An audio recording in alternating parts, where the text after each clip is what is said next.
In December 2019, doctors in Wuhan, China, began seeing patients with an unusual pneumonia that didn't respond to standard treatments. Within weeks, this mysterious respiratory illness would spread beyond China's borders. Within months, it would circle the globe, forcing billions of people into lockdown and bringing modern society to a standstill in ways not seen since World War II. The COVID-19 pandemic became the defining global crisis of the early 21st century. It killed nearly 7 million people officially, with actual deaths likely far higher. It overwhelmed hospitals, crashed economies, closed schools, separated families, and challenged assumptions about modern medicine's ability to protect humanity from infectious disease. But the pandemic also accelerated scientific breakthroughs, demonstrated remarkable international cooperation in vaccine development, and revealed both the resilience and the vulnerabilities of interconnected global society. This is the story of COVID-19, how a virus emerged, how it spread, how humanity responded, and what legacy it leaves for the future. The Emergence, Wuhan, December 2019. The story of the COVID-19 pandemic begins in late 2019 in Wuhan, a city of 11 million people in China's Hubei province. Wuhan is a major transportation hub and industrial center located where the Yangtze and Han rivers meet, making it a crossroads for trade and travel throughout central China. In late December, several hospitals in Wuhan began admitting patients with severe pneumonia of unknown origin. The patients presented with fever, cough, and difficulty breathing, and standard treatments for bacterial and viral pneumonia were not effective. Dr. Zhang Jixian, a physician at Hubei Provincial Hospital of Integrated Chinese and Western Medicine, was among the first to recognize that these cases represented something unusual. On December 27, 2019, she reported to hospital authorities that she had seen multiple patients from the same family with unusual pneumonia, suggesting person-to-person transmission of an unknown pathogen. Other hospitals in Wuhan were seeing similar cases, and by late December, Chinese health authorities were investigating a cluster of pneumonia cases of unknown etiology. On December 31, 2019, Chinese authorities officially notified the World Health Organization of a cluster of pneumonia cases in Wuhan. Initial investigations focused on the Huanan seafood wholesale market, where many early patients had worked or shopped. The market sold seafood, poultry, and wild animals, and authorities suspected that the outbreak might be linked to animal-to-human transmission at the market, similar to how previous novel coronaviruses SARS and MERS had jumped from animals to humans. Chinese scientists worked rapidly to identify the pathogen causing the illness. On January 7, 2020, researchers at the Chinese Center for Disease Control and Prevention isolated a novel coronavirus from patients and determined its genetic sequence. The virus was closely related to SARS-CoV, the virus that had caused the 2003 SARS outbreak, and was named SARS-CoV-2. The disease it caused was named COVID-19 for Coronavirus Disease 2019. The genetic sequence of SARS-CoV-2 revealed that it was a beta coronavirus, a group of viruses that typically circulate in bats. Analysis of the virus's genome showed that it was most closely related to bat coronaviruses, suggesting that bats were the likely original reservoir. However, the exact pathway by which the virus reached humans remained unclear. Some evidence suggested that the virus may have passed through an intermediate animal host before infecting humans, while other evidence pointed to the possibility of direct bat-to-human transmission, though the circumstances of such transmission were unknown. The question of COVID-19's origins became politically contentious and scientifically complex. Two main hypotheses emerged: natural zoonotic spillover from animals to humans, possibly at the Huanan market or elsewhere, or accidental release from a laboratory studying coronaviruses. The Wuhan Institute of Virology, located in the same city where the outbreak began, conducted research on bat coronaviruses, leading to speculation about a possible laboratory accident. However, extensive scientific investigation found no direct evidence of laboratory origin, and most virologists concluded that the available evidence was most consistent with natural spillover, though the precise circumstances remained uncertain due to limited access to data from the early outbreak period. By mid-January 2020, it was clear that person-to-person transmission was occurring and that the outbreak was growing. Cases were being detected in other parts of China, and on January 13th, the first case outside China was confirmed in Thailand. On January 20th, human-to-human transmission was officially confirmed, and cases began appearing in multiple countries. The virus was spreading rapidly through international travel, and the outbreak was transitioning from a local emergency in Wuhan to a global threat. On January 23, 2020, Chinese authorities took the unprecedented step of locking down Wuhan, prohibiting residents from leaving the city and shutting down public transportation. The lockdown was later extended to other cities in Hubei province, ultimately affecting more than 50 million people. The drastic measures demonstrated the severity of the outbreak and the Chinese government's determination to contain it, but they also raised questions about whether such measures could truly stop a virus that was already spreading internationally. Going global, January to March 2020. As January 2020 progressed, COVID-19 cases were confirmed in an increasing number of countries across Asia, Europe, and North America. The virus was spreading through international air travel, with infected passengers carrying the disease to new locations, before developing symptoms or realizing they were sick. Many early cases were linked to travel to Wuhan or other affected areas in China, but it soon became clear that community transmission, spread within local populations without direct connection to known cases, was occurring in multiple countries.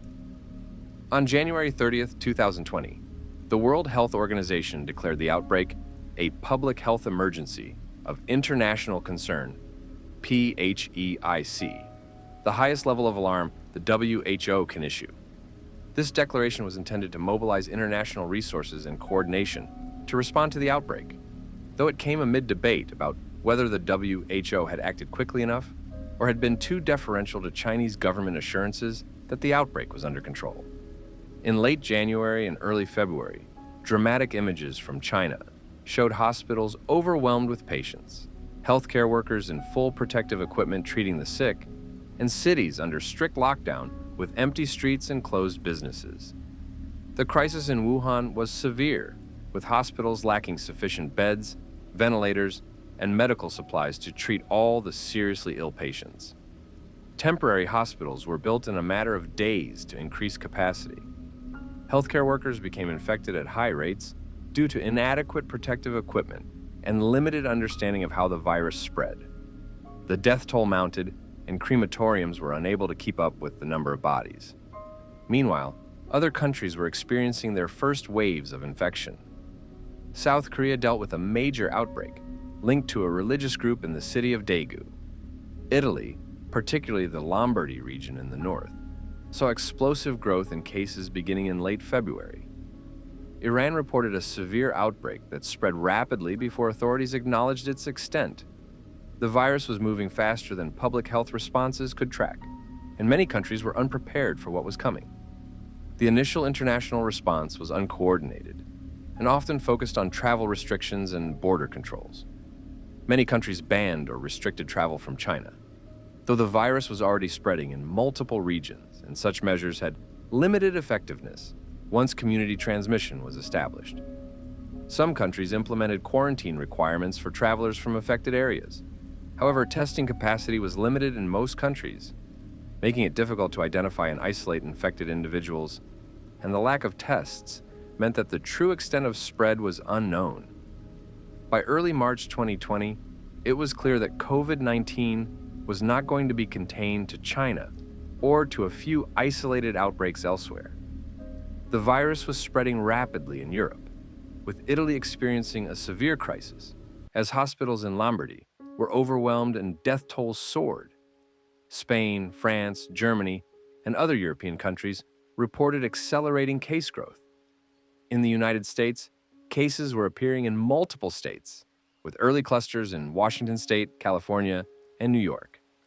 On March 11, 2020, the World Health Organization officially declared COVID-19 a pandemic, acknowledging that the virus had spread globally and that countries needed to take urgent action to slow transmission and protect their populations. The declaration came as many countries were beginning to implement dramatic measures to slow the virus's spread, recognizing that their healthcare systems could not cope with the surge of severely ill patients that unrestricted transmission would create.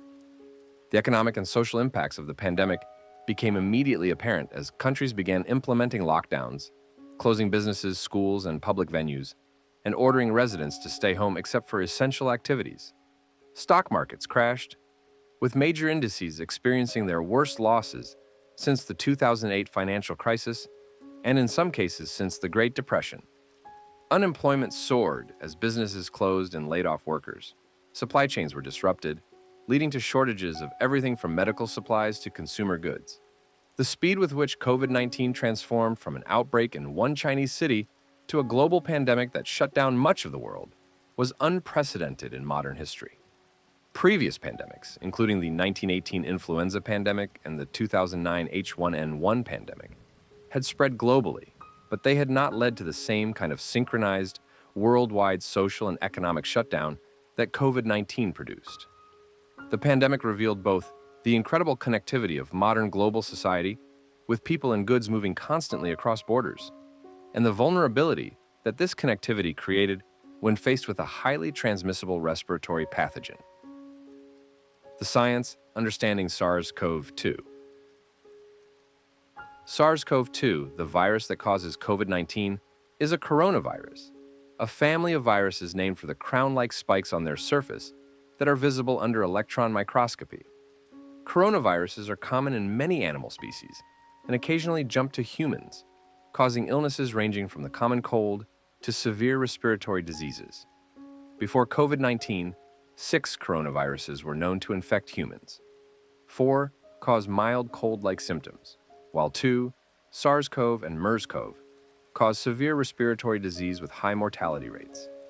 SARS-CoV-2 is a positive-sense, single-stranded RNA virus, meaning its genetic material is RNA rather than DNA, and it can use human cellular machinery to produce proteins directly from its genetic material. The virus consists of a spherical structure containing its RNA genome, surrounded by a protein shell called a capsid, which is itself enclosed in a lipid envelope derived from the host cell membrane. Protruding from this envelope are spike proteins that give the virus its characteristic appearance and that are critical to its ability to infect cells. The spike protein binds to a receptor called ACE2, angiotensin-converting enzyme 2, that is present on the surface of many human cells, particularly in the respiratory tract, but also in the heart, kidneys, intestines, and blood vessels. When the spike protein binds to ACE2, it triggers a process that allows the virus to enter the cell. Once inside, the virus hijacks the cell's machinery to produce copies of itself, which are then released to infect additional cells. The virus spreads primarily through respiratory droplets and aerosols produced when infected people breathe, talk, cough, or sneeze. Larger droplets tend to fall to the ground within a few feet, while smaller aerosols can remain suspended in the air for longer periods and travel greater distances, particularly in enclosed, poorly ventilated spaces. This understanding of transmission evolved during the pandemic, with early emphasis on droplet transmission and surface contamination, giving way to recognition that aerosol transmission was a major route of spread, particularly indoors. One of the characteristics that made SARS-CoV-2 particularly difficult to control was that infected people could transmit the virus before developing symptoms, or even if they never developed symptoms at all.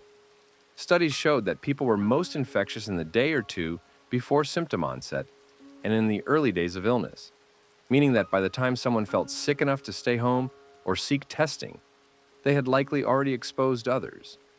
Additionally, a substantial proportion of infections, estimates ranged from 20% to 40%, were asymptomatic, with infected people never developing noticeable symptoms, but still capable of transmitting the virus to others. The incubation period, the time from exposure to symptom onset, averaged about 5 to 6 days, but could range from 2 to 14 days. Symptoms when they occurred typically included fever, cough, fatigue, and loss of taste or smell.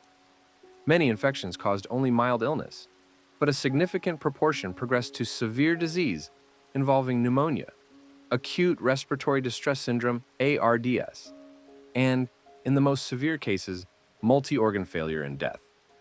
The risk of severe disease increased dramatically with age, with case fatality rates exceeding 10% in people over 70 in early waves of the pandemic. Underlying health conditions, including cardiovascular disease, diabetes, obesity, chronic lung disease, and immunocompromise, also increased risk. However, severe disease and death could occur in otherwise healthy people, including young adults, though at much lower rates.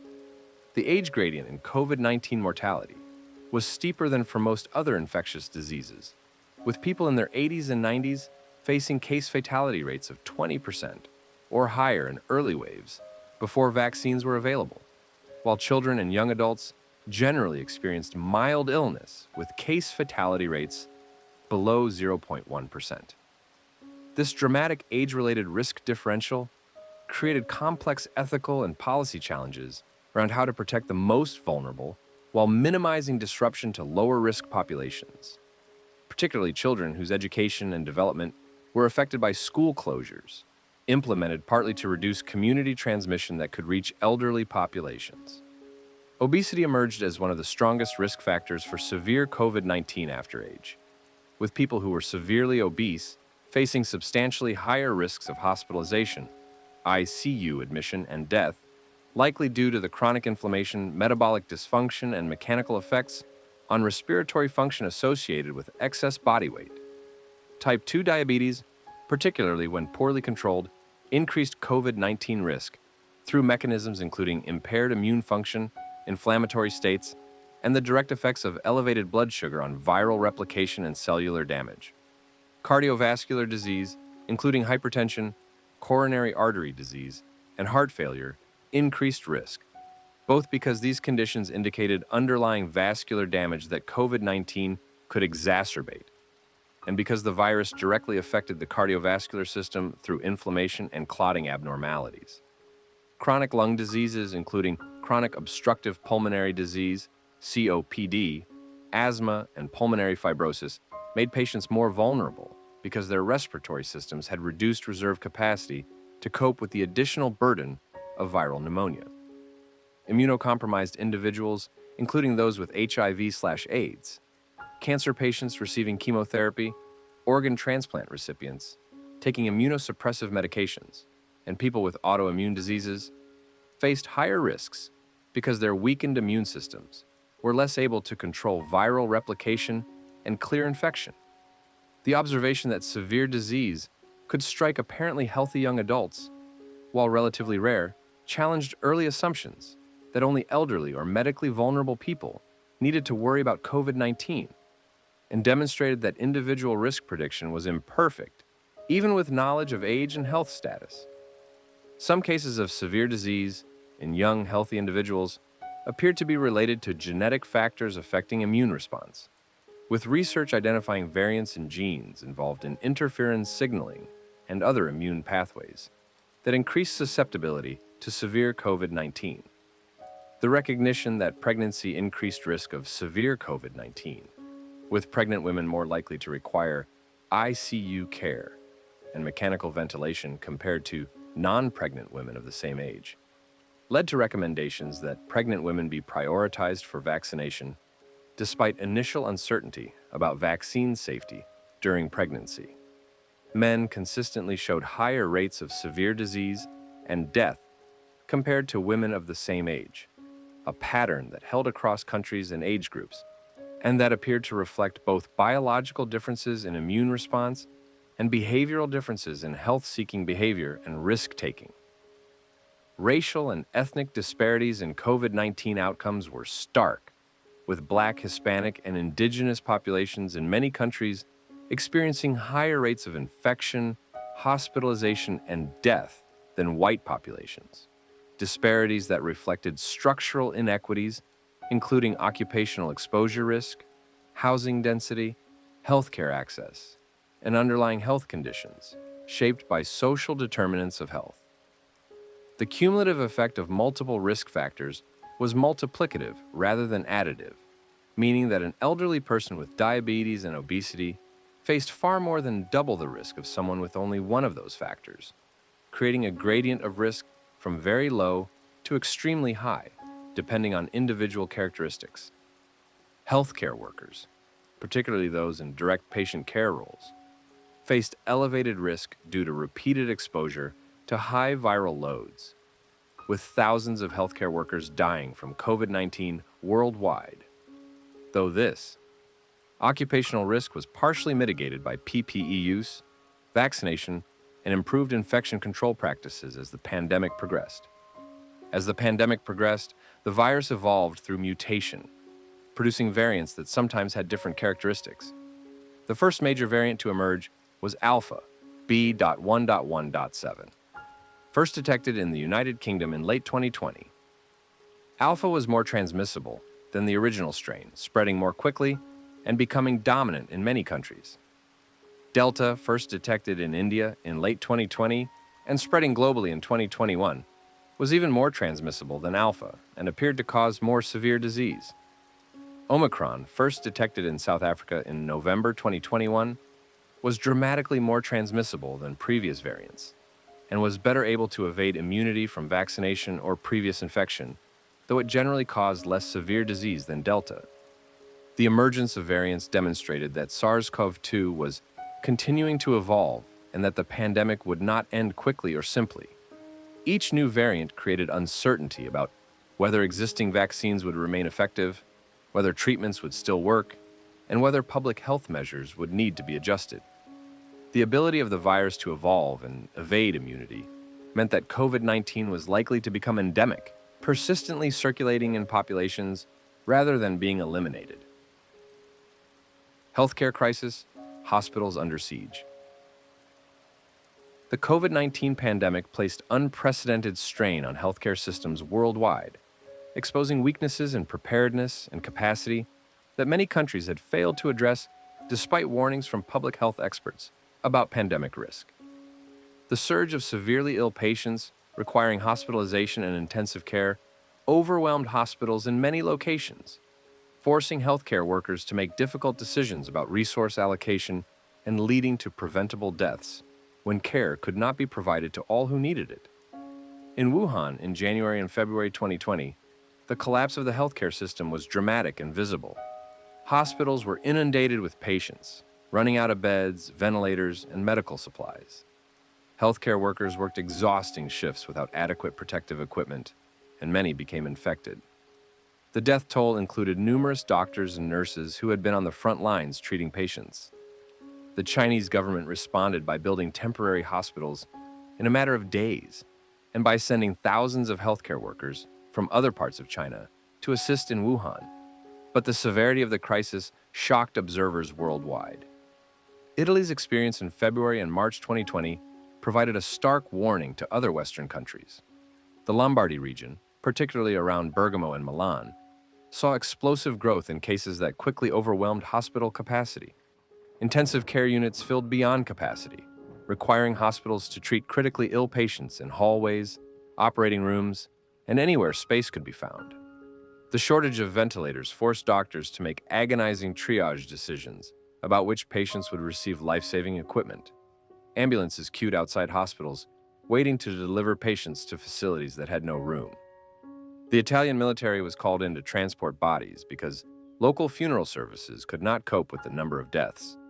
The images from Italy of exhausted healthcare workers in protective equipment, of overwhelmed hospitals, of military trucks carrying coffins, galvanized other countries to take drastic action to avoid the same fate. Many European countries and eventually the United States implemented lockdowns, closed schools and businesses, and ordered residents to stay home in attempts to flatten the curve and prevent healthcare system collapse. New York City experienced a severe crisis in March and April 2020 as cases surged and hospitals struggled to cope. The city set up field hospitals in convention centers and Central Park to increase bed capacity. Refrigerated trucks served as temporary morgues because hospitals and funeral homes could not accommodate all the bodies. Healthcare workers described apocalyptic conditions with shortages of basic supplies, including masks, gowns, and ventilators, and with constant exposure to dying patients in numbers that exceeded anything they had experienced in their careers. The shortage of personal protective equipment, PPE, was a critical problem throughout the pandemic's first months. Healthcare workers in many countries lacked adequate masks, gowns, face shields, and gloves, forcing them to reuse disposable equipment, to improvise protection from inadequate materials, or to work without proper protection at all. The global supply chain for medical supplies proved fragile, with most production concentrated in a few countries, particularly China, and with panic buying and export restrictions creating shortages. Healthcare workers became infected at high rates, both from inadequate protection and from the sheer volume of exposure in overwhelmed hospitals.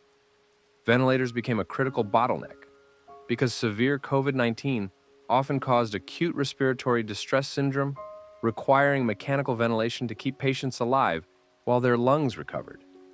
The number of ventilators available in most countries was far below what was needed during peak surges, and manufacturers struggled to increase production quickly enough.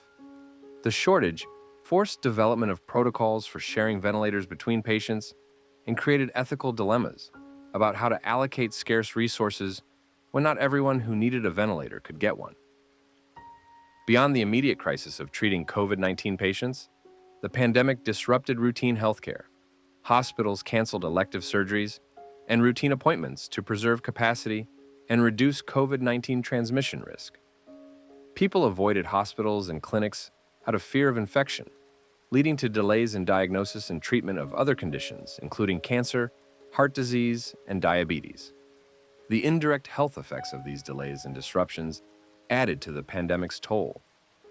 Healthcare workers experienced profound psychological trauma from the pandemic. They witnessed death on a scale that was unprecedented in their careers, often while being unable to provide the level of care they were trained to deliver due to resource constraints. They worked grueling hours in physically demanding protective equipment. They feared bringing the virus home to their own families. Many developed symptoms of post-traumatic stress disorder, depression, anxiety, and burnout. The profession lost substantial numbers of experienced healthcare workers who retired early, left the field, or died from COVID-19, creating staffing shortages that persisted long after peak surges subsided. Lockdowns and social disruption. The public health measures implemented to slow COVID-19 transmission transformed daily life globally in ways that few alive had ever experienced. Lockdowns, while varying in stringency and duration across countries, generally involved orders for residents to stay home except for essential activities, closure of schools and businesses deemed non-essential, bans on gatherings, and restrictions on travel. These measures were intended to reduce person-to-person contact and thereby slow virus transmission, preventing healthcare system collapse and buying time to develop better treatments and eventually vaccines. China's lockdown of Wuhan and Hubei province in January 2020 provided the first example of such measures on a massive scale in the modern era. The restrictions were severe, with residents confined to their homes except for necessary shopping trips, with travel out of the city prohibited, and with violators facing penalties. The lockdown lasted 76 days, and while it contributed to controlling the outbreak in Wuhan, it also demonstrated the social and economic costs of such measures, including effects on mental health, domestic violence, access to medical care for other conditions, and economic hardship. Italy implemented a nationwide lockdown in March 2020, the first Western democracy to do so. Spain, France, and the United Kingdom followed with their own lockdowns of varying stringency. New York, California, and eventually most U.S. states implemented stay-at-home orders in March and April. By early April 2020, roughly 3.9 billion people, half the world's population, were under some form of lockdown or movement restriction, an unprecedented synchronized global event. School closures affected more than 1.5 billion children worldwide at the peak of restrictions. The shift to remote learning revealed and exacerbated educational inequities, with students lacking internet access, computers, or quiet spaces to study falling behind. Parents working from home struggled to supervise remote learning while managing their own work responsibilities. Teachers adapted to online instruction without adequate training or resources. The long-term educational and developmental impacts of extended school closures, particularly on young children and disadvantaged students, became a major concern. The duration of school closures varied dramatically across countries and regions, with some students experiencing only a few weeks of remote learning, while others lost more than a year of in-person instruction, creating unprecedented variation in educational experiences within single-age cohorts. Young children in early elementary grades who were still developing foundational reading and mathematics skills that require intensive teacher support were particularly affected by remote learning, with many falling significantly behind expected developmental milestones and requiring extensive intervention to catch up. Students with special educational needs, including those with learning disabilities, autism spectrum disorders, or physical disabilities, lost access to specialized services and accommodations that were difficult or impossible to replicate in remote settings, leaving many without the support essential for their educational progress. The digital divide became starkly visible as students from low-income families often lacked reliable internet connections or personal devices, forcing them to attempt schoolwork on shared family smartphones, or to miss lessons entirely when connectivity failed or devices were unavailable. Many students living in crowded housing with multiple family members working or studying in the same space lacked quiet areas to focus on schoolwork, making concentration and learning far more difficult than for peers with dedicated study spaces. The absence of school meals, which for many low-income students represented their most reliable access to nutritious food, created food insecurity that affected not only health, but also ability to concentrate and learn. Social and emotional development suffered as children lost daily interaction with peers and teachers, missing opportunities to develop social skills, emotional regulation, and the relationships that are central to healthy development, with effects likely to persist into adulthood. Teachers faced enormous challenges in adapting curriculum and pedagogy to online formats, while also managing their own pandemic stress, family responsibilities, and concerns about their health, often with minimal training in online instruction and inadequate technological support. The assessment of student learning became complicated or impossible in remote settings, with standardized testing canceled or modified, and with concerns about academic integrity in remote assessments, leaving gaps in data about learning loss and making it difficult to target interventions effectively. School closures disrupted not only academics, but also access to mental health services, counseling, screening for abuse and neglect, and other support services that schools provide, with vulnerable children losing critical safety nets and connections to caring adults outside their families. The decision about when to reopen schools became intensely politicized in many countries, with debates about the relative risks to children, teachers, and community transmission often generating more heat than light and creating uncertainty that complicated planning for families and schools. Hybrid models combining in-person and remote instruction created logistical challenges for schools and families, while often providing neither the full benefits of in-person learning nor the flexibility of fully remote arrangements, leaving many students with the worst of both approaches. The learning loss documented through testing and assessment after schools reopened showed that students had fallen behind by months in reading and mathematics on average, with disadvantaged students experiencing even larger losses, creating an educational debt that would require years of intensive effort to remedy. The pandemic's disruption to education represented an investment not made in human capital that would have long-term economic consequences as affected cohorts entered the workforce with weaker skills and credentials than they would have developed under normal circumstances. Recovery efforts, including tutoring programs, extended school years, and targeted interventions for students who fell furthest behind, required substantial additional funding and resources that many school systems struggled to secure, raising questions about whether the educational damage of the pandemic would ever be fully repaired. The economic impact of lockdowns was immediate and severe. Businesses closed, leading to mass unemployment. In the United States, unemployment claims reached levels not seen since the Great Depression, with more than 20 million jobs lost in April 2020 alone. Small businesses that lacked financial reserves to survive, extended closures shut down permanently. Industries including hospitality, travel, entertainment, and retail were particularly hard hit, while sectors like technology and delivery services saw growth as people shifted to online activities. Governments implemented massive economic support programs to prevent complete economic collapse. The U.S. passed multiple stimulus packages totaling trillions of dollars, including direct payments to citizens, enhanced unemployment benefits, and loans to businesses. European countries implemented furlough schemes to keep workers connected to employers. Central banks cut interest rates and purchased assets to maintain liquidity.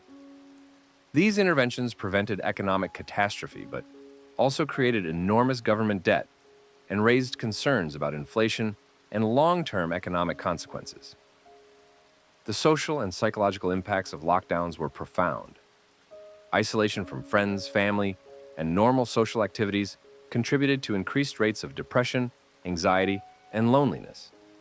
Domestic violence increased as victims were confined with abusers and had reduced access to support services. Substance abuse problems worsened. Delayed medical care for mental health and addiction contributed to increased deaths from suicide and overdose, though data on these effects varied by location and time period.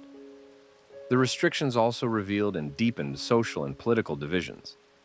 Debates raged about whether lockdowns were necessary or excessive, whether they should be implemented by government mandate or left to individual choice, and whether economic or health concerns should take priority.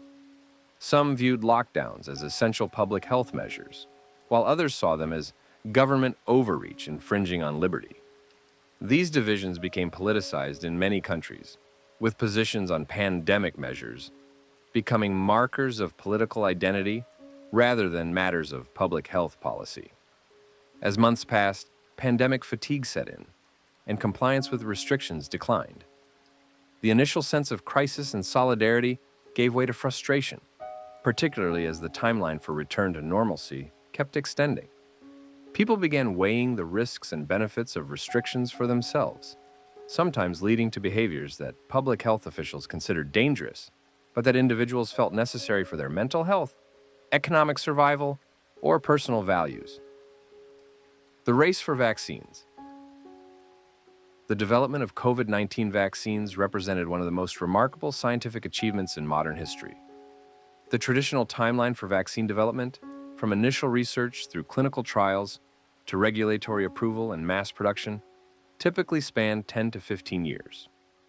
For COVID-19, multiple effective vaccines were developed, tested, approved, and deployed in less than a year, a compression of timelines that many experts had thought impossible. The speed was achieved through several factors. First, substantial prior research on coronaviruses, particularly SARS and MERS, provided a foundation of knowledge about coronavirus biology and potential vaccine targets. Second, the pandemic created an unprecedented global commitment of resources and attention, with governments, pharmaceutical companies, and research institutions prioritizing vaccine development above almost all other work. Third, regulatory agencies allowed parallel processing of normally sequential steps, reviewing data as it became available rather than waiting for complete study results, without compromising safety standards. Fourth, financial risk was reduced through advanced purchase agreements and government funding that enabled manufacturers to begin production before knowing whether their vaccines would prove effective. Multiple vaccine platforms were pursued simultaneously. The most novel were mRNA vaccines, which had never before been approved for human use. The mRNA platform, developed by companies including Pfizer-BioNTech and Moderna, uses messenger RNA to instruct cells to produce the coronavirus spike protein, which then triggers an immune response. The advantage of mRNA vaccines was that they could be designed and manufactured quickly once the virus's genetic sequence was known, without requiring the virus itself or extensive cell culture. Other platforms included traditional approaches like inactivated whole virus vaccines, used by Chinese companies Sinopharm and Sinovac, viral vector vaccines that used a harmless virus to deliver coronavirus genes into cells, used by Oxford AstraZeneca and Johnson & Johnson, and protein subunit vaccines, used by Novavax. The diversity of approaches provided redundancy in case any particular platform failed, though it also created challenges for comparing effectiveness and for public communication about differences between vaccines. Clinical trials for the leading vaccine candidates began in spring and summer 2020, with tens of thousands of volunteers participating in Phase 3 trials that tested whether vaccines prevented COVID-19 infection. Results announced in November 2020 exceeded expectations, with the Pfizer-BioNTech and Moderna mRNA vaccines showing approximately 95% efficacy in preventing symptomatic COVID-19. These results were dramatically better than the 50% efficacy that regulators had set as the minimum acceptable standard. Emergency use authorizations for vaccines began in December 2020, first in the United Kingdom and then in the United States and other countries.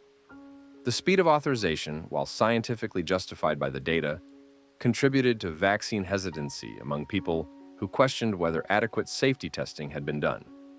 Public health officials and scientists emphasized that safety protocols had been maintained and that the large trial populations and intense scrutiny actually provided more safety data than typical vaccine approvals.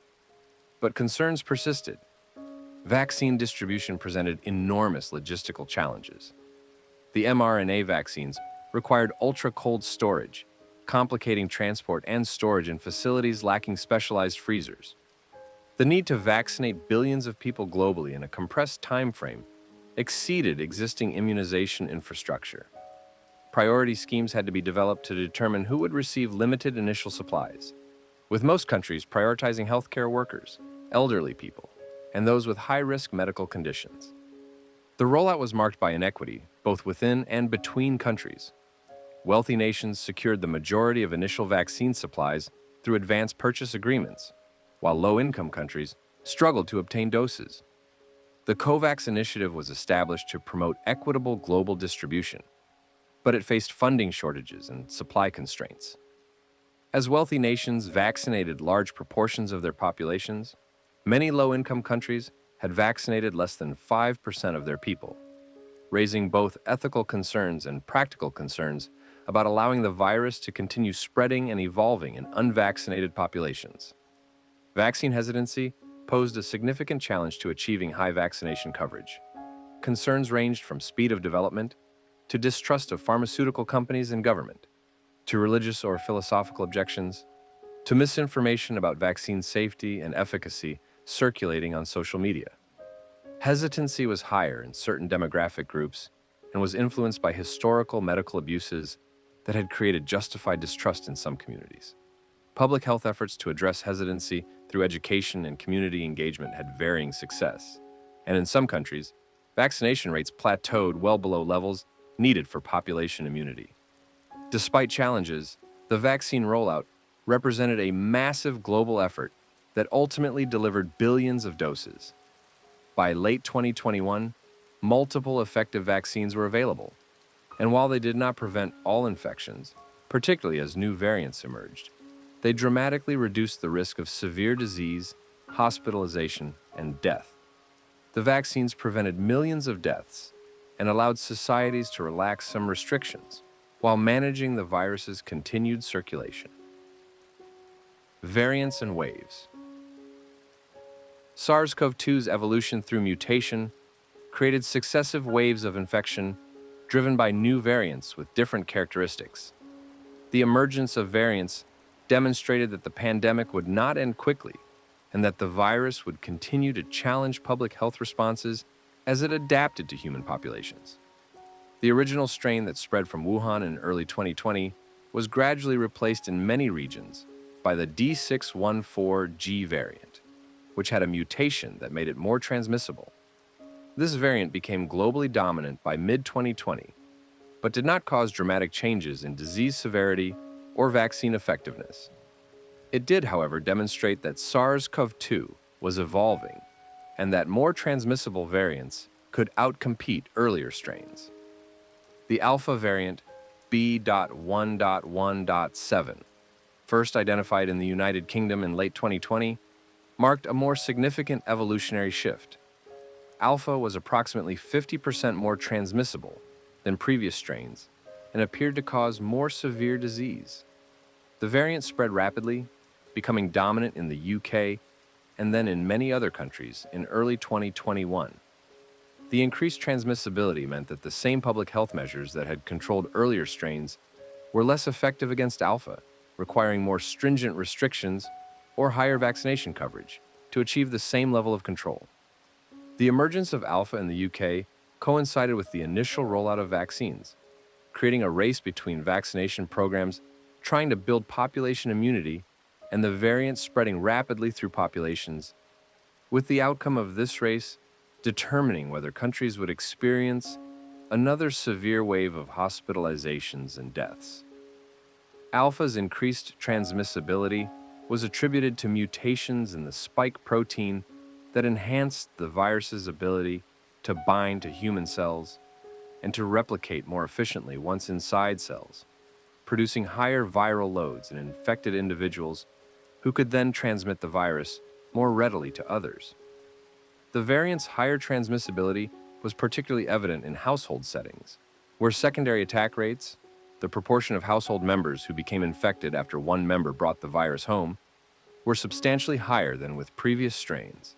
Genomic sequencing became critical for tracking Alpha's spread, with countries that had robust sequencing infrastructure able to detect the variant early and monitor its increasing proportion of cases, while countries with limited sequencing capacity were often caught by surprise when Alpha suddenly became dominant.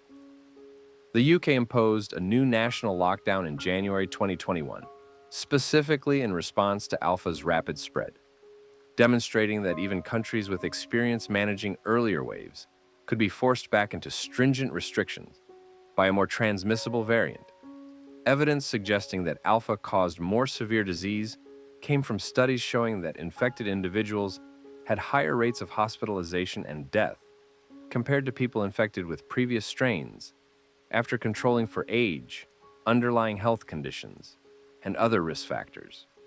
The good news was that vaccines remained highly effective against Alpha, with both infection prevention and protection against severe disease maintained at levels similar to those seen with earlier strains, though the variant's higher transmissibility meant that higher vaccination coverage was needed to achieve population-level control.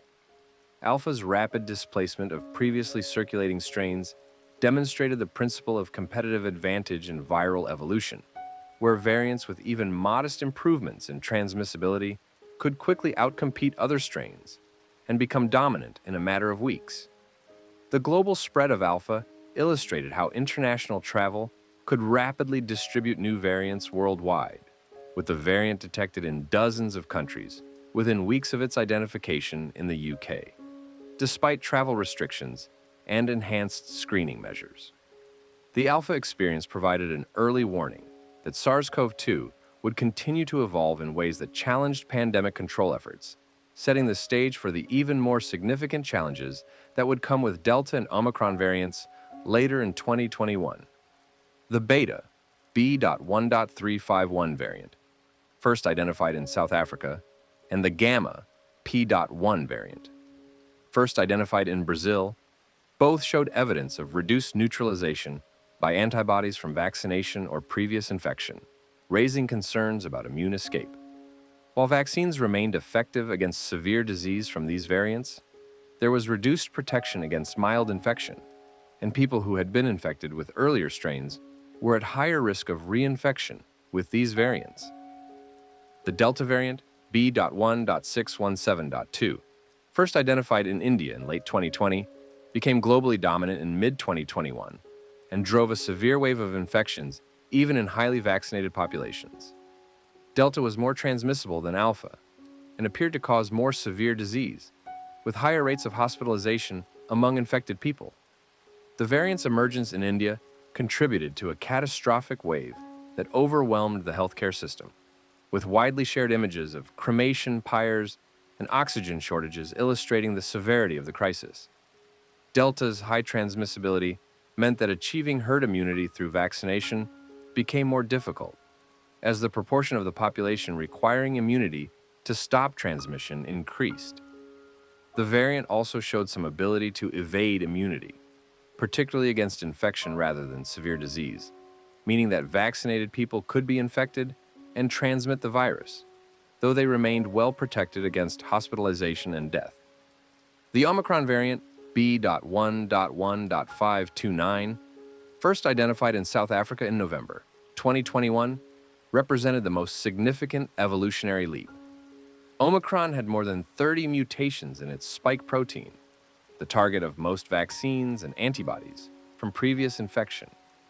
The variant was dramatically more transmissible than any previous strain and showed substantial immune escape, with many vaccinated and previously infected people experiencing breakthrough infections. Omicron's emergence created a global wave of infections larger than any previous wave, with case counts reaching unprecedented levels.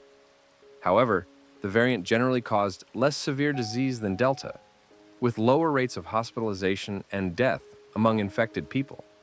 This pattern, very high transmission but lower severity, meant that while hospitals experienced strain from sheer case numbers, the ratio of infections to severe outcomes was more favorable than with previous variants. Omicron quickly evolved into multiple subvariants with slightly different characteristics, and by 2022 and 2023, the viral landscape consisted of competing Omicron lineages, rather than the replacement of one distinct variant with another. This pattern suggested that the virus was settling into a more stable evolutionary trajectory where incremental changes provided advantages rather than the dramatic shifts seen with earlier variants. The emergence of variants required continuous surveillance through genomic sequencing to detect new strains and assess their characteristics. It required flexibility in public health responses, as measures effective against one variant might not work against another. It created uncertainty about vaccine effectiveness and about whether new vaccines targeting specific variants would be needed. And it demonstrated that as long as the virus circulated widely in populations, particularly in areas with low vaccination coverage, evolution would continue, and new variants would emerge. Long-term effects, long COVID and beyond. While much attention during the pandemic focused on acute COVID-19 infections and deaths, it became clear that a substantial proportion of infected people experienced persistent symptoms lasting weeks, months, or even years after initial infection. This condition, commonly called long COVID or post-acute sequelae of SARS-CoV-2 infection, PASC, affected millions of people worldwide and represented a significant public health burden that would persist long after the acute pandemic subsided. Long COVID manifested in diverse symptoms affecting multiple organ systems. The most common symptoms included fatigue, cognitive difficulties often described as brain fog, shortness of breath, chest pain, heart palpitations, muscle and joint pain, headache, and loss of taste or smell.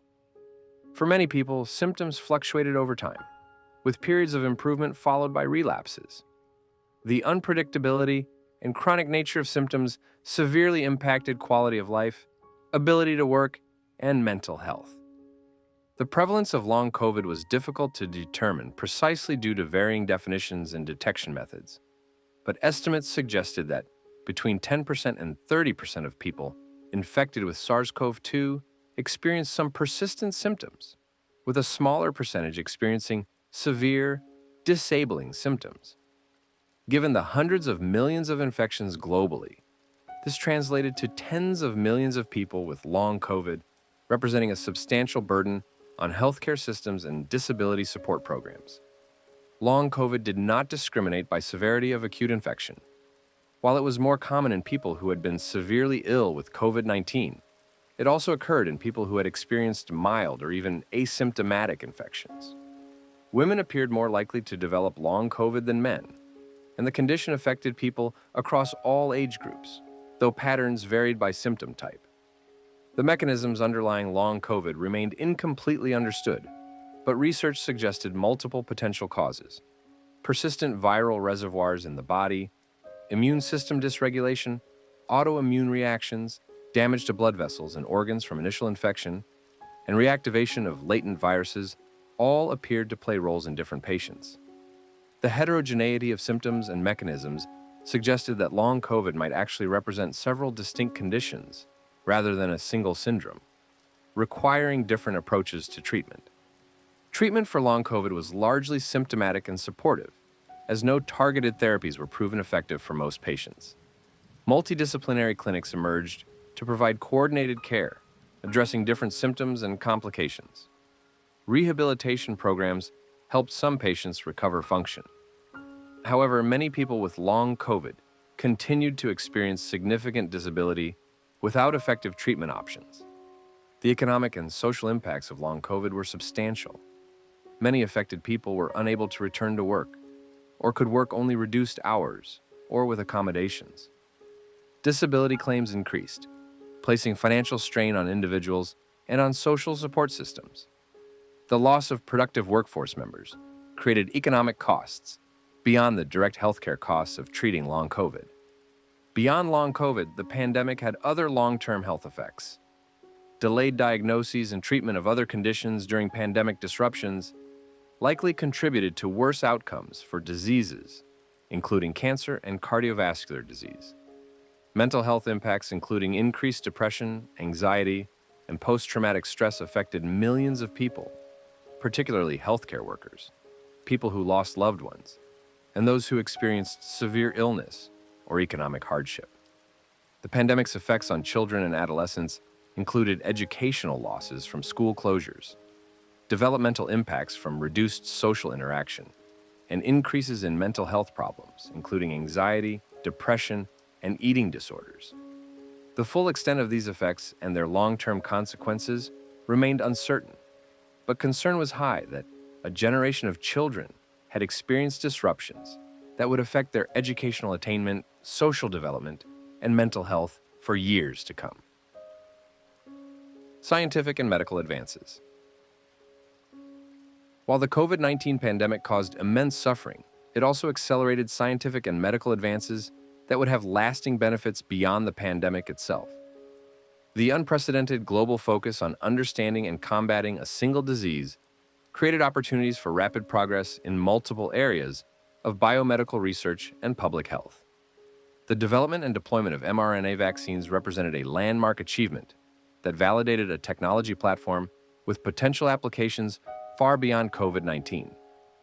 The success of mRNA vaccines for SARS-CoV-2 encouraged development of mRNA vaccines for other infectious diseases, including influenza, respiratory syncytial virus, RSV, and even malaria. The platform was also being explored for cancer treatment, with personalized cancer vaccines designed to train the immune system to attack individual patients' tumors. Therapeutic development for COVID-19 proceeded rapidly, producing several treatments that reduced the risk of severe disease and death. Monoclonal antibodies that targeted the virus and prevented it from infecting cells were developed and authorized for use in high-risk patients, though their effectiveness declined as variants emerged that evaded the antibodies. Antiviral drugs including Paxlovid, nirmatrelvir/ritonavir were developed that, when taken early in infection, significantly reduced the risk of hospitalization and death. The corticosteroid dexamethasone, a cheap and widely available drug, was found to reduce mortality in hospitalized patients requiring oxygen or ventilation. Diagnostic testing capabilities expanded dramatically. Multiple testing technologies were developed, from laboratory-based PCR tests that detected viral genetic material with high sensitivity to rapid antigen tests that could be performed at home and provide results in minutes.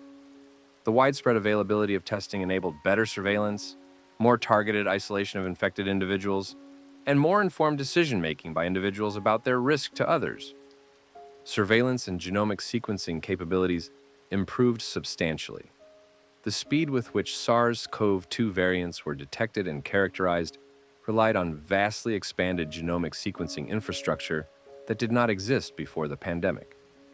Many countries that had minimal sequencing capacity built substantial systems during the pandemic, improving their ability to detect not only COVID-19 variants, but also other emerging pathogens. Understanding of aerosol transmission of respiratory viruses advanced significantly. While airborne transmission of some pathogens was well established before the pandemic, COVID-19 focused attention on the importance of aerosol transmission for respiratory diseases more generally. This understanding influenced building design and ventilation standards, with increased emphasis on air quality, filtration, and air exchange rates in public buildings, schools, and healthcare facilities. Telemedicine expanded dramatically during the pandemic as in-person medical visits became difficult or dangerous. Regulatory barriers to remote care were relaxed, reimbursement policies changed to support telehealth, and both providers and patients became more comfortable with virtual consultations. While telemedicine could not replace all in-person care, it provided convenient access for many routine visits and created options for people in rural areas or with mobility limitations. Public health infrastructure and pandemic preparedness received increased attention and, in some jurisdictions, increased funding. The weaknesses exposed by COVID-19, insufficient PPE stockpiles, inadequate hospital surge capacity, limited public health workforce, fragmented disease surveillance, were recognized as needing remedy to prepare for future pandemics. Whether this recognition would translate to sustained investment remained to be seen, but the pandemic created political will for preparedness that had not existed before. International collaboration in scientific research reached unprecedented levels. Data sharing, open access publishing, and collaborative research efforts accelerated scientific understanding of the virus and responses to it. While vaccine nationalism and geopolitical tensions sometimes hindered cooperation, the scientific community largely transcended these divisions in pursuit of knowledge about the virus and solutions to the pandemic. Lessons and legacy. As the acute emergency phase of the COVID-19 pandemic transitioned to endemic circulation of the virus, and societies moved toward living with COVID-19 as a persistent health threat, attention turned to the lessons learned and the legacy that would shape future pandemic preparedness and response. One clear lesson was the importance of early action and transparent communication. Countries that acted quickly to implement testing, contact tracing, and targeted restrictions often fared better than those that delayed or downplayed the threat. Transparent communication that acknowledged uncertainty while explaining the reasoning behind public health decisions generally maintained public trust better than communication that overpromised certainty or that appeared to prioritize political considerations over public health. The value of existing public health infrastructure became evident as countries with well-funded, experienced public health workforces were better able to implement effective responses. Decades of underinvestment in public health in many countries left them ill-prepared for the pandemic, suggesting that sustained investment in disease surveillance, laboratory capacity, and public health workforce was essential for future preparedness. Health equity emerged as a critical concern, with the pandemic affecting marginalized communities disproportionately. Racial and ethnic minorities, low-income populations, essential workers, and people with disabilities experienced higher rates of infection, severe disease, and death. These disparities reflected underlying inequities in healthcare access, housing, occupation, and chronic disease burden. Addressing these inequities would require sustained effort beyond pandemic response. But the visibility of disparities during COVID-19 created opportunities for action. Global cooperation and equity in access to medical countermeasures proved essential but difficult to achieve. The concentration of vaccine production in wealthy countries and the hoarding of supplies created a situation where some countries had surplus vaccines while others lacked basic access. Future pandemic preparedness would need to address these inequities through distributed manufacturing capacity, technology transfer, and mechanisms to ensure that medical countermeasures reach all countries, not just wealthy ones. The balance between individual liberty and collective action for public health remained contentious. Lockdowns, mask mandates, and vaccine requirements generated intense political debate about the appropriate role of government in responding to public health emergencies. Finding approaches that protect public health while respecting individual rights and that maintain broad public support would be essential for future pandemic responses. The role of science communication and the challenge of misinformation required ongoing attention. The rapid spread of false or misleading information about COVID-19, its treatments and vaccines on social media, complicated public health responses and contributed to vaccine hesitancy and resistance to other preventive measures. Building public understanding of science, addressing health literacy, and developing strategies to counter misinformation would be important for future health crises. The pandemic's mental health impacts suggested the need for better integration of mental health services into public health emergency responses and for sustained investment in mental health infrastructure. The trauma experienced by healthcare workers, the isolation and anxiety experienced by the general population, and the grief of millions who lost loved ones created mental health needs that would persist for years and that healthcare systems were ill-equipped to address. Economic resilience and the ability to support workers and businesses during public health emergencies emerged as critical policy areas. The pandemic demonstrated that public health measures to control disease had economic consequences that required substantial government intervention to prevent catastrophic hardship. Building economic systems that were more resilient to disruption and developing social safety nets that could respond quickly to crises became recognized as important aspects of pandemic preparedness. The importance of supply chain resilience and domestic manufacturing capacity for critical goods became evident when international supply chains for PPE, medical equipment, and pharmaceuticals proved fragile. Many countries reassessed their dependence on global supply chains for essential medical supplies and considered policies to encourage domestic production or to maintain strategic reserves. The need for flexible, adaptable strategies rather than rigid plans was reinforced by the pandemic's evolving nature. As the virus mutated, as understanding of transmission improved, and as new tools became available, optimal strategies changed. Future pandemic planning would need to build in flexibility and mechanisms for updating approaches based on new evidence rather than adhering to predetermined plans. Conclusion.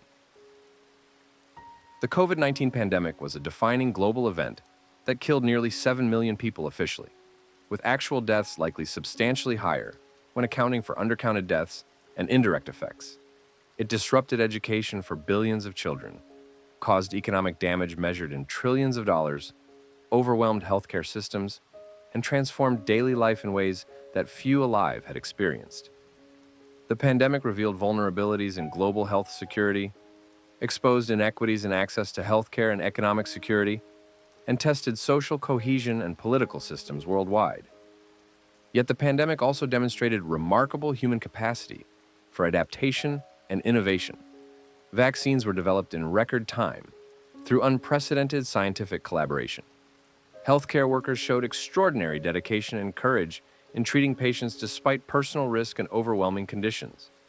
Communities found ways to support vulnerable members and to maintain social connections despite physical distancing. Scientists rapidly advanced understanding of a novel pathogen and developed tools to combat it. The legacy of COVID-19 will be measured not only in the lives lost and the suffering endured, but also in whether humanity learns from the experience to build more resilient, equitable, and prepared systems for the future. The pandemic demonstrated that infectious diseases remain serious threats despite modern medicine, that global connectivity creates vulnerabilities as well as opportunities, and that effective pandemic response requires not only scientific and medical capabilities, but also social solidarity, political will, and institutional capacity. The transition from pandemic to endemic circulation of SARS-CoV-2 does not mean the end of COVID-19 as a public health concern. The virus continues to evolve, to cause serious illness and death, particularly in vulnerable populations, and to create burden through long COVID. However, the availability of vaccines and treatments, the development of population immunity through vaccination and infection, and improved understanding of how to manage the virus have made it possible for societies to function more normally while accepting COVID-19 as an ongoing health risk to be managed rather than an emergency requiring extraordinary measures. For the millions who lost loved ones to COVID-19, for the healthcare workers who experienced trauma on the front lines, for the people living with long COVID, for the children whose education and development were disrupted, for the workers who lost jobs and businesses, and for everyone whose life was touched by the pandemic, the experience will shape perspectives and priorities for years to come. The shared global experience of living through a pandemic created connections across borders and generations, reminding humanity of shared vulnerability and interdependence. The scientific advances achieved during the pandemic, particularly in vaccine technology, therapeutic development, and public health infrastructure, provide tools that will benefit global health far beyond COVID-19. The mRNA vaccine platform that proved so successful against SARS-CoV-2 holds promise for addressing other infectious diseases and even cancer. The expanded diagnostic and surveillance capabilities will enhance detection and response to future disease threats. The lessons learned about aerosol transmission, about the importance of ventilation, and about the value of rapid deployment of medical countermeasures will inform future public health practice. The question that remains is whether the political will and resource commitment that existed during the acute emergency phase will be sustained to address the longer-term investments needed for pandemic preparedness. History suggests that attention and resources often fade as emergencies recede, leaving systems vulnerable when the next crisis arrives.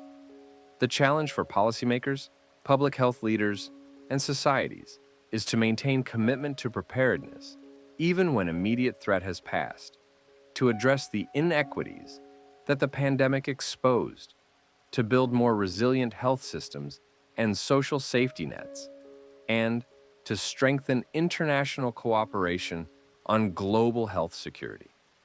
COVID-19 will be remembered as one of the most significant global events of the early 21st century, comparable in some ways to world wars in its scope of disruption, though fundamentally different in being a natural phenomenon rather than human conflict. The pandemic changed how people work, learn, socialize, and think about health and risk.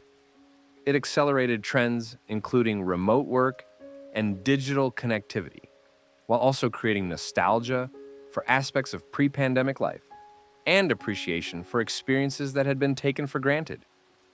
The full legacy of COVID-19 will only become clear with the perspective of years or decades, as long-term health effects become apparent, as children who grew up during the pandemic reach adulthood, as economic and social changes that began during pandemic restrictions either persist or revert, and as the scientific advances made during the crisis are applied to other challenges. What is already clear is that the pandemic was a profound shared human experience that tested societies and individuals in fundamental ways, and that provided lessons about science, about governance, about human behavior, about values and priorities that humanity ignores at its peril. If this examination of COVID-19 has provided understanding of how the virus emerged and spread, how it affected individuals and societies, how science and medicine responded, what measures were taken to control transmission, what worked and what didn't, what inequities were exposed and exacerbated, what advances were achieved, and what lessons can be learned to prepare for future pandemics, then it has served its purpose. The story of COVID-19 is ultimately a human story of loss and resilience, of fear and courage, of division and solidarity, of failure and achievement. It is a story that is still being written as the virus continues to circulate and evolve, as long COVID patients seek treatment and recovery, as societies work to address the pandemic's lasting impacts on education, mental health, and economic security, and as the world considers what changes to be better prepared for the next pandemic, which will inevitably come. The nearly 7 million people who died from COVID-19 and the many more who died from indirect effects of the pandemic deserve to be remembered not as statistics, but as individuals who had lives, families, dreams, and stories. Their deaths should motivate continued efforts to strengthen global health security, to address health inequities, to invest in pandemic preparedness, and to build systems that value and protect all human lives. The suffering of the pandemic should not be in vain if it leads to sustained commitment to being better prepared for future health crises and to creating more resilient, equitable, and humane societies that can respond effectively while protecting the most vulnerable. The COVID-19 pandemic tested humanity in ways that few events do, revealing both the worst and the best of human nature and institutions. The challenge ahead is to learn from the experience, to honor those who were lost by building better systems to protect future generations, and to recognize that in an interconnected world, health security anywhere depends on health security everywhere. The virus did not respect borders, and neither can solutions to pandemic risk. Global cooperation, scientific excellence, health equity, and sustained commitment to preparedness are not optional luxuries, but essential requirements for navigating a world where pandemic risk is an enduring reality. The pandemic is not over, and its legacy will shape the 21st century in ways we are only beginning to understand. What remains certain is that COVID-19 changed the world profoundly, and the question now is whether humanity will use the experience to build a better, more prepared, more equitable future, or whether the lessons learned will fade as the acute crisis recedes and the cycle of neglect and crisis will repeat when the next pandemic arrives.